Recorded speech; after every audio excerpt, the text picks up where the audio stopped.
Hello बच्चों, देखिए यहाँ पे क्वेश्चन दिया गया है। क्वेश्चन बोल रहा है the U tube act as a water siphon, the bend in the tube is 1 metre above. ठीक है।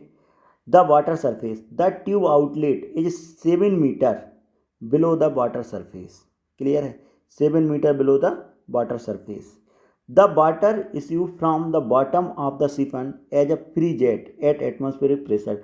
Determine the speed of the free jet and minimum absolute pressure of the water in the band. Given atmospheric pressure equal to 1.01 10 to the power 5 Newton per meter square, G equal to 9.8 metre per second square and density equal to 10 to the power 3 kg per metre cube. तो सबसे पहले एक काम करता हूँ, मैं इस question का डायग्राम बनाता हूँ। मान के चलो मेरे पास ये मैंने डायग्राम बना दिया। क्लियर है। जैसे मैंने डायग्राम बनाया तो मैंने आपसे कहा, डायग्राम बनाने के बाद मैंने आपको कह दिया कि यहाँ कहीं आपके पास जो हाइट है वो कितनी दी गई है, 1 मीटर। क्लियर है। अब आपसे बोला गया है कि यहाँ से यहाँ तक का ये हाइट कितना, 1 ऐड कर लें तो यहाँ से यहाँ तक का कितना दिया गया है, 7। अब इसमें एक और ऐड कर लेता हूँ तो यहाँ से यहाँ तक का डायरेक्ट हाइट ले लेता हूँ मैं, कितना मीटर, 8 मीटर। क्लियर है। अब देखिए जरा, अब मैं एक काम करता हूँ, अप्लाई बर्नौलीज प्रिंसिपल। यहाँ पे मैं बर्नौलीज का प्रिंसिपल लगा देता हूँ, apply Bernoulli's equation.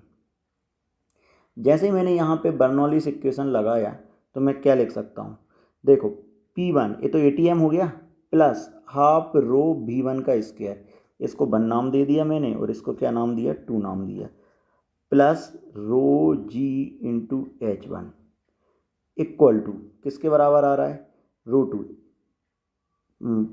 Sorry P2 pressure energy plus half rho into V2 का square plus rho G into H2। अब देखिए V1 का वैल्यू मैं अप्रॉक्सीमेट 0 ले सकता हूँ क्योंकि यहाँ पे फ्लो नहीं हो रहा है।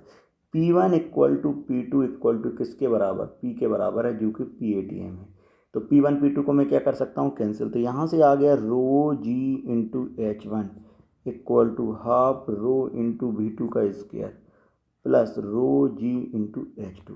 तो मैं लिख सकता हूँ rho G H1 minus H2 equal to half rho into V2 का स्क्वायर।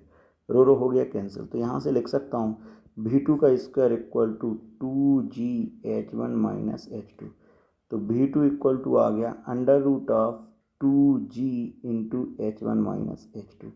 क्लियर है। एक वेलोसिटी को मैंने निकाल लिया H1 माइनस H2, लेकिन मैंने देखा कि H1 माइनस H2 का वैल्यू मेरे पास दिया गया है कितना, 7। G का वैल्यू 10, यहाँ पे रख देता हूँ 7। जैसे मैंने इसको सॉल्व किया तो V2 का अप्रॉक्सीमेट वैल्यू मेरे पास आ गया 11.7 metre per second. Hope you understand the solution. Thank you.